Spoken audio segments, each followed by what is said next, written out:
Hi everybody, how's it going?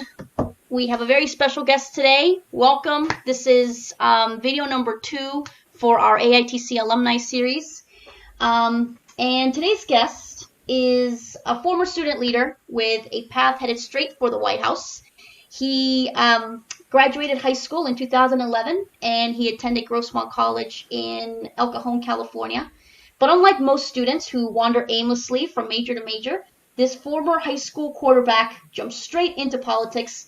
He joined the speech and debate team. He took home the gold, only to return and be elected student trustee of Grossmont College for 2 consecutive years. He transferred to UC San Diego in 2015, became transfer senator of the Associated Students, and vice president of Liberty in North Korea, a nonprofit organization that helps refugees escape their captive regimes. He graduated with honors in 2017 with a degree in political science and international relations, and interned for California State Assemblyman Randy Voepel. And then, 2018, this young man took on his biggest political challenge yet when he ran for Santee City Council, becoming the youngest candidate in the history of the elections. Today, he is a full-time program analyst for the Highbury Defense Group, and he's adding a contemporary, humanist, anti-Trump perspective to the Republican Party. Our second guest in the AITC alumni series, Mr. Zack Gianino. How are you, Zack? Thank you. Very good. Thank you. It's a pleasure to be with you today. Excellent, excellent. We're glad you made some time for us. You're in your car on a Sunday, so I'm guessing you've got a lot of things going on for work and a couple of other things regarding your campaign, but we'll get to that in a sec. So let's start off talking a little bit about who you are, because we featured you on our Instagram, so we have some student leaders who are aware of who you are. They may have seen your Instagram. They know how involved you are on social media. But one thing that you do that I notice a lot of other student leaders don't do, because they think that recording their everyday lives is enough, but you actually turn the camera around and face it on you and you talk about just a lot of what you see, and you're obviously not camera shy. We appreciate that. But speaking a little bit about the more right-leaning side of the aisle, we know we have a lot of, Democrat politicians. I know Alexandria Ocasio-Cortez is one of them, and Elizabeth Warren, who love to just be in front of the camera. What is your opinion on more right-leaning politicians not being as social media savvy? What is it about video content that scares them away? Well, that's a very good question. And, we're in a whole new realm of opportunity within politics. And I think, as you mentioned, AOC and Elizabeth Warren and other candidates out there and politicians are started to maximize the potential of social media. But, for me, social media, Facebook, Instagram, Twitter, they've become a place of very vast ideas and endless conversations. And I think one part that politicians in particular are afraid of is putting too much content out there. When I ran for city council, there was a saying that was less is more. And that always bothered me, because I truly felt that more was needed. And I really felt that more needed to be said, more needed to be called out, more needed to be done. And, the sentiment of being quiet and hidden from the public is something that I think is the problems we have already. So, I do think it's a double-edged sword. What you put out there can and will be used against you. And I found that out for the most simplest things. But this is the reality of today's social media landscape. I just believe there's a positive edge and a very influential edge that can be utilized. And I think Republicans, they'll get there. I think they're timid, they're shy. They know that for the most part, Democrats have really taken social media. Even with Trump kind of leading his own social media, I do think there will be a change as more, younger politicians and within the Republican realm start stepping up to the plate. Yeah, and I'm glad you mentioned Trump, because we may have some viewers who might think, well, no, I mean, Trump is a Republican and he uses Twitter just fine. But I'm glad you emphasized the use of, like you said, too much content. And what is different about you is that you actually create videos with your face on them. think for some people it's weird to hear their own voices recorded. So you're definitely not shy. But I'm glad you brought up your run for city council. That brings me to my next question. So I don't know how many people would know this, but during your campaign for city council, one of your banners, very large banner, was literally and figuratively defaced. Somebody poked a hole. There was a picture of your face. Somebody poked a hole through it. And I know you took it with, kind of a sense of humor, and you took it in stride. And then I know there's an interview with KUSI, which is a local television station in San Diego, where they pronounced your name incorrectly, your first name. So that was interesting. And I mean, there were a lot of these blunders that I kept noticing throughout your campaign, and I can't really say I noticed them from the other candidates. Do you think you were treated fairly? Do you think you got equal treatment? So, yeah, there were a bunch of these little weird hiccups that happened. I did try to see the defacing of my campaign material as an opportunity for people and my supporters I would have them come and take their picture within the face that my face was, because my whole campaign was, people first. So I was like, you know what, you're right. It's not about me. It's about the people. So I tried to kind of rally some positivity around it, because initially, I'll be honest, it kind of freaks me out. I mean, I'm your local neighbor running. Sorry about that. Your local neighbor running for office, and that's intimidating. Because it could have been my neighbor that did that to me. Who knows? But I definitely, like I said, I tried to be positive about it. There was other situations where the mayor selected my opponent. I saw this way before she even put her candidacy out there, and the mayor would give her this unequal access to concerned citizens of the district that I was running in. So she would have this special access to be able to explain her platform and ideas to them. And I never knew about it until some of them were actually supporters of me, come to me and say, are you able to do this? Is he doing this for you? And that wasn't the case at all. There was another situation where, sorry about that back noise. There was situations. Am I coming in okay? Yeah, you're good. Okay.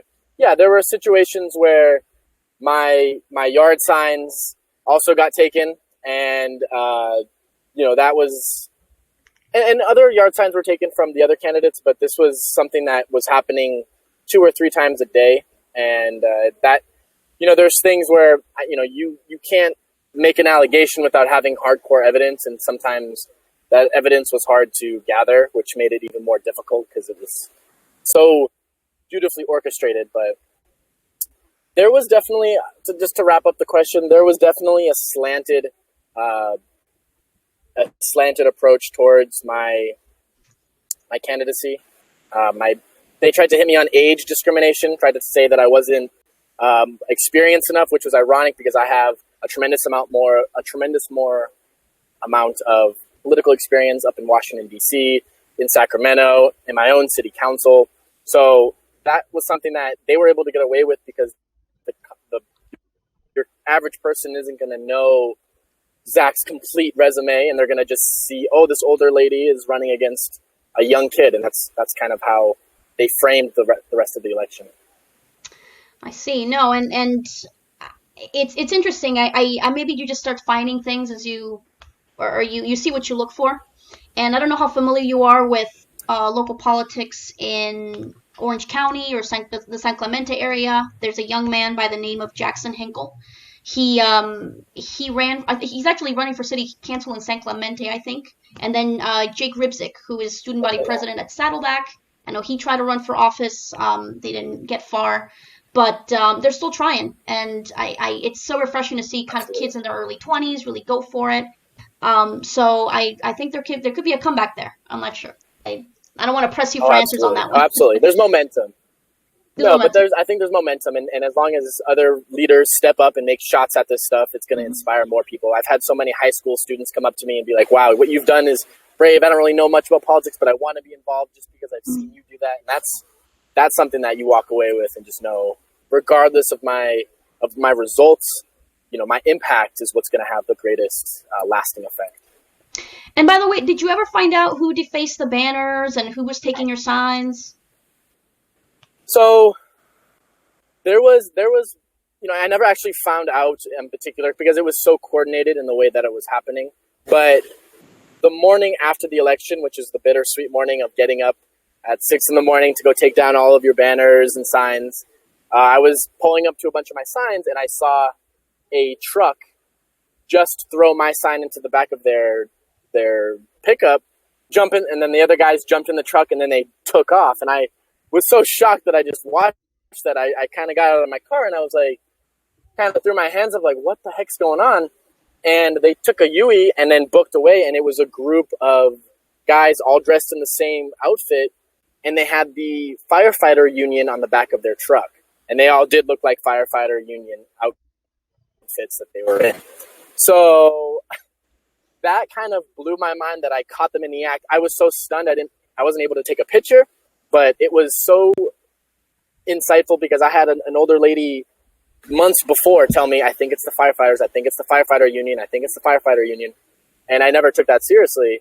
But to watch that happen on the last day of the election was unfortunate. I did follow up with the fire chief and get put in this kind of ring around the rosy, I'll get back to you.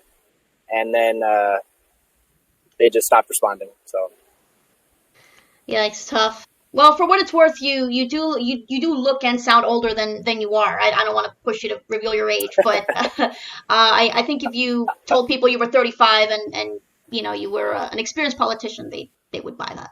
But you're an honest guy. You wouldn't. No, yeah, I'm 26. I'm 26 years old. I ran when I was 24, turning 25. I hide nothing. I think it's, we need to destigmatize what it means for the youth to be at the table. And I've always been an advocate of that. So I embrace it. We need new blood, new leadership, new visions. So I'm all for it.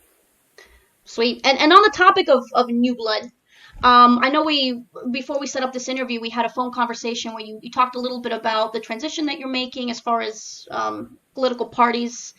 And I know you are a member of a card-carrying member of the Republican Party, technically, right? But after obviously, I think there are a lot of stereotypes related to the Republicans as far as them being moralist and very right-leaning on every particular issue. But you take on a different approach to that. And I personally labeled you what I call a Lincoln Republican. So obviously someone who believes in the Constitution and the values that America has, but you stand for, I don't know, some people would consider them radical issues like environmentalism, which to some would be pretty standard or moderate. So I know there's been some talk as we do some research on both the Republican and the Democratic side of things, and depending on who you ask, given that there's such, I feel like the left side of the aisle is kind of taking over journalism and academia and entertainment. Some would even say sports. There's a talk that ESPN has become rather right-leaning. And do you think that conservatism would be the new punk? I know that's kind of a phrase that's being thrown around there. What do you think of that? So that's a very interesting perspective, and definitely as I've paid attention, I can understand where that's coming from. I believe that the United States, along with the Republican Party, are having a bit of an identity crisis. And what I mean by that is that ever since the election of Donald Trump, the Republican Party has almost completely relinquished their principles and their executive accountability to the president, and have allowed him, for the most part, to do whatever he wants. Now, regardless of the constitutionality or the legality of his initiatives, and to be honest, I actually feel bad for the conservatives and your everyday Republicans because their and my party have been hijacked to a degree, at least on principle, by Trump's leadership, and it's made the Republican Party almost unidentifiable in the standards and the philosophy and the principles that I view politics through. So I do believe the Republican and conservative perspective has been dealt a bit of a hypocritical standard when it comes to their projected ideas, and I do think the mainstream left has taken advantage of that. So yeah, I can definitely see, conservatism or republicanism as, the new fringe, the new punk, if you will, of our political landscape. But that's something that I think there's an opportunity. There's a window of opportunity with this almost burning up of the Republican Party. And so that's why I believe a whole new platform approach and level-headedness needs to come to the Republican Party, regardless of the backlash, which there has been and there will be. Right, and I mean, right, I guess you can say the pendulum's just swinging one way. Give it another 5-10 years, it could swing the other way, and then we're back where we started with the Democrats sort of being the new punk, or being the punk of the decade, a century, whatever we're up to this days. And so let's talk a little bit about that, because I don't know if there are any viewers out there thinking, okay, so Republican, great, he's very, when we think about gun rights and social issues, they might think you kind of lean one way, but what they may not know is that you actually have some very strong views in support of things like universal basic income. Obviously, environmentalism means a lot to you, and you managed to bring that to these Republicans. But at this juncture, do you think it's more plausible for the Republican Party to change, or do you think that we'll just have a new party split from the Republican Party? Sort of, if you want to go back to the time of the Whigs. The Republican Party came from the Whigs, and then, of course, we've got these never-Trumpers coming from the Republican side. What do you think is going to happen there? Oh, there is definitely a fracturing of the Republican Party happening, and I think Donald Trump has gone in a very intimidating direction, which has made a lot of Republicans currently spineless, if you will. I mean, I don't know if that's always that's the most politically correct term to use, but it's made the party scary, because in one fashion, you've got the president is a Republican, but it's like he's not a Republican that matches any actual description of what a Republican has been. And so, the dichotomy here is the worry of capitalism and socialism, right? And just this back and forth is archaic in of itself, because our technological advances, our ability to push forward, economic doesn't match what we've gone through, is I think very unique, and gives us an opportunity to reintroduce our economy to people. So for instance, you mentioned UBI, Universal Basic Income, and the funny thing is about it being embraced by the Republican Party is that, why would a Republican embrace that? Well, when you explain to a Republican that UBI in today's advanced society is that it's capitalism that doesn't start at zero, and it's your money to begin with. So, and you're getting your money back. It's your dividend within the country that is so intertwined. When you realize that our data is more valuable than oil and gold, the data we produce for companies in the tech world is more valuable than oil and some of the most sought after commodities. You realize that there's a reason why something like this would make sense. And when it comes to environmentalism, I think this is a generational thing that's going to happen. I think Republicans, young Republicans, the ones I'm meeting, are much more understanding of the environment, and I think it's because we have the trajectory to see that far. We can see that, hey, we're going to be living on this planet for the next 50 to 80 years. We should at least take part in its its conservation. So I think all of these ideas are inevitable, and they have to happen. And it's going to be the Republican Party that's going to have probably the hardest time getting over that. But I will not let the Republican Party define me. I will define the Republican Party. And I think that's what young Republicans need to realize, is that we don't need to be defined by current Republican leadership. We can go in there with some fundamental principles and have some innovative ideas and make the change happen, because it's inevitable. No, that's great. And somewhere in your response, I heard you mention big tech. And I thought, perfect. That's the perfect transition. So we talked about the book Citizenville. We actually featured it on our AITC page. This is the book, by the way. It's not that big. I know you told me you read it. I think it's like 250 pages. So it's really not that long of a read. And we recommend Easily. student leaders to give it a read. No matter what side of the aisle you're on. This was written by Gavin Newsom. And it talks about, for anyone who hasn't read it, just sort of the changes that are happening in tech, how afraid the government is of technology. There was a chapter in there where there was a large sort of a filibuster over having the capacity to text 911 in case of emergencies. It's being held up because I think people are afraid of tech. But I know right now with the elections coming up, I've been following it a little bit. I'm not too savvy in that capacity, but I know there were members of the Democratic Party. I think people like Tulsi Gabbard who were speaking up against Google and calling them out on a few things.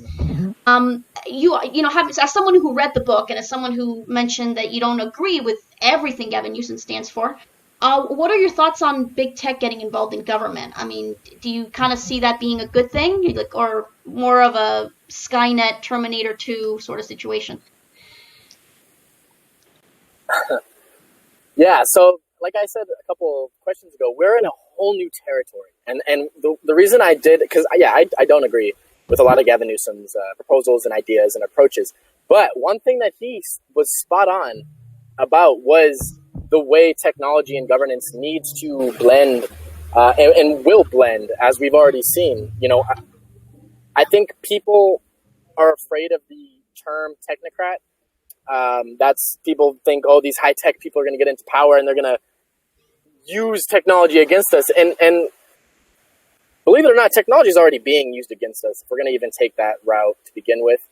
And so one thing that we must start looking into is that technology is already here. These companies are already generating, and we're behind the curve.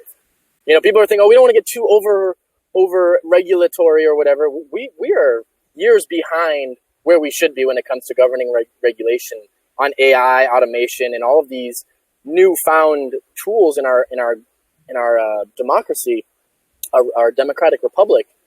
And so I think we need to embrace more tech-savvy politicians, because I don't know if you probably watched the Mark Zuckerberg hearing or the Google hearing, and you listen to some of these politicians and you're almost baffled that they're asking questions that my 10-year-old cousin could answer in much more sophistication. And I think that is telling to, we don't just need these people to be aware of technology. We need them to know what's going on in technology, because these changes are changing our government, which is changing our everyday life. So I say we need to be more responsible with it, which is what I try to do with my social media platforms. But I do think it's something we need to definitely embrace, because it's embracing us, and we need to make sure that we're okay with what it's doing. Embracing us, that's scary, but I don't disagree. So I think you're on the right page there. And I know our previous guest, Alex Braun, could be messing up his name. I'd be really upset if I did that. But we got a chance to speak with the former president of the SUNY SA. We got a chance to talk a little bit about technology and student government elections. I know within the SSCCC, or the Student Center for California Community Colleges, we've had several colleges out of the 115 who were complaining of people using technology wrong, or finding ways to cheat the system in order to win elections. Whether that's true or not, we have no way of proving it, but it seems like the more technology we add, the more people say, well, we don't know if that was an AI issue or a TI or an IT hiccup. So, I mean, I don't know if you have any thoughts on that, but definitely it's something that we're talking about recently. Yeah. And this is the beauty that comes in pioneering a whole new way of running an election. There's going to be hiccups, there's going to be problems. But one of the solutions to the election worry is blockchain. We're all familiar, I'm sure, with Bitcoin and all these cryptocurrencies. And one of the successes of these cryptocurrencies and what makes them work and function is their encrypted algorithms that allow the transaction of information to happen. So when you look at elections and you think of online and you think of other ways of securing data, we have the methods. They're a little pricey, it seems, but what's the price we're actually willing to pay without investing in our elections? We're willing to allow other meddling to happen, and I'm sure we know about that. So it's worth the investment, and I do think it's scary if we don't get ahead of it, which is why we need to have those scary conversations now. Oh no, definitely. I mean, I'll leave it to the Harvard grads, although perhaps citizens should be involved in conversations like that, scary as it may be. Oh, absolutely. Yeah, I want to transition over to your time in student government. So, I mean, you obviously were super involved. So I don't know if you did it in high school, but I know for sure you did it at Grossmont. You were vice president, you were student trustee for 2 years, and then you went on and did it at the UC level. So I know we feature a lot of students, and we have a lot of students from across the country who follow us, many of who decide to do it locally and then nationally, perhaps at a statewide level, but they kind of climb the ladder in that capacity. That wasn't so much the case with you, however. So you decided to opt out of the statewide or nationwide student government and instead stick to local politics. What drove you to do that? Yeah, so I've made it a motto in my life to make sure that anything I'm involved in, I'm doing it at the fullest capacity, and I'm leaving it better than I found it. I'm sure that sounds cliche, but it's something that I've sworn to myself to do. And when I assessed kind of my impact, my influence, and what was my next step after student government, because I've been in student government, for several years. At community college, I did take my time. I was there for 4 years, and then 2 years at UCSD. So all of those 6 years, I was involved in leadership, going to conferences and doing what I could to try and improve or provide perspective to the conversation. So when I graduated, I had already been paying attention to local politics since I was 17. And having kind of pieced together the connections, the financial backers, the conflicts of interest, the sketchiness happening. When I pieced all of that together, I felt a moral and an ethical obligation to shed light on this, because your average person in Santee was not paying attention to this degree. And if they were, they didn't have a platform or the ability or capability to really voice that to where people would listen to you.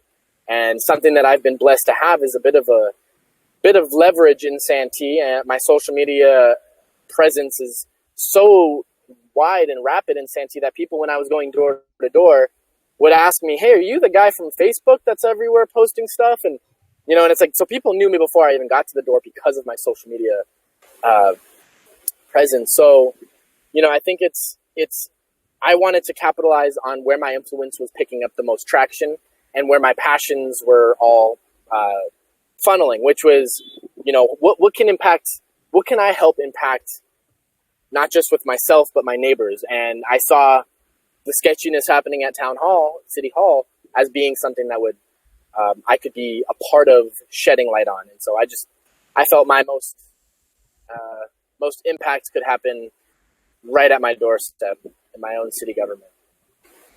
Oh, very good. Well, you certainly have made an impact, even just with your campaign alone. So I would say score one for you on that end. And we hope to see more of you in the future and hopefully do a follow-up then. Lastly, I want to kind of tie it all together, student government and politics as it stands today.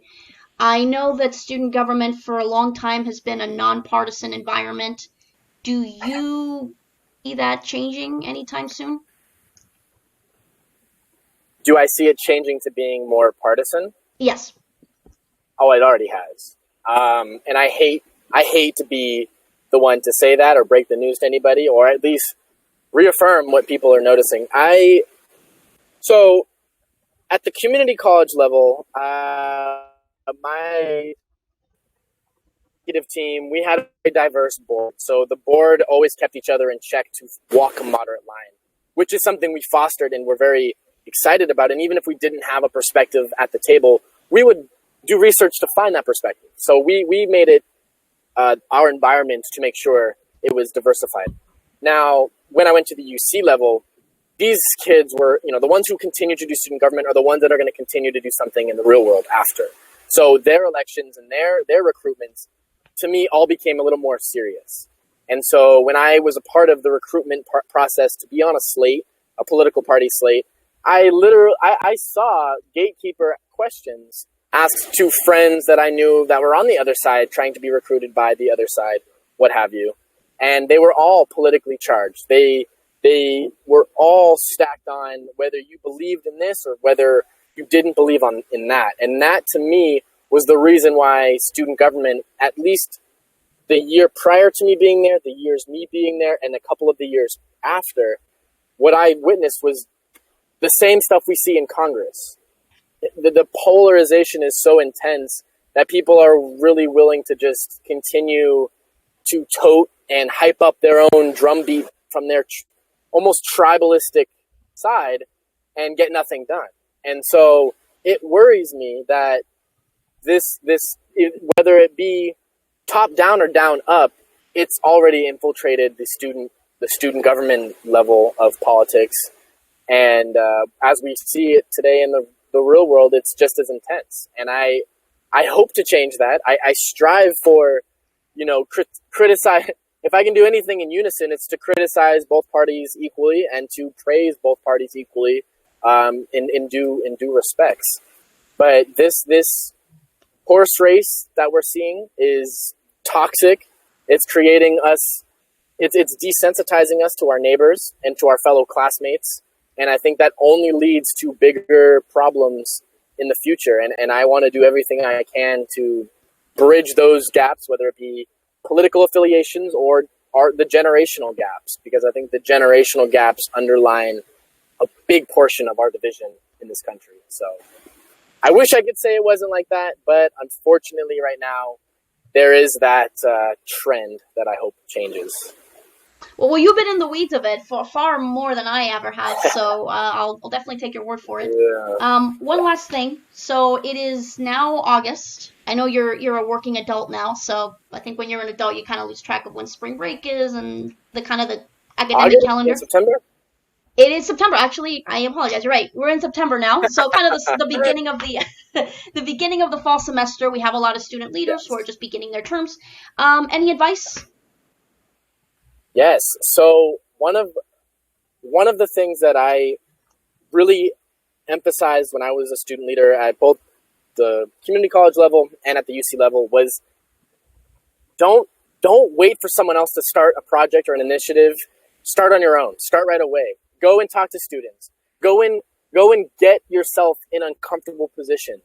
Stand in front of groups that maybe in the mainstream are supposed to hate you. Maybe you don't fit a profile that whatever group it may be. Put yourself in these toxic environments, as weird as that sounds, because I found the best conversations, the best growth, the best unity came from putting myself and others I've seen in uncomfortable positions, because that is where we grow the most as an individual, and that is where we can grow the most as a group. And I think one of the things that made my experience in college so successful and fulfilling was, and I went to UCSD, which has the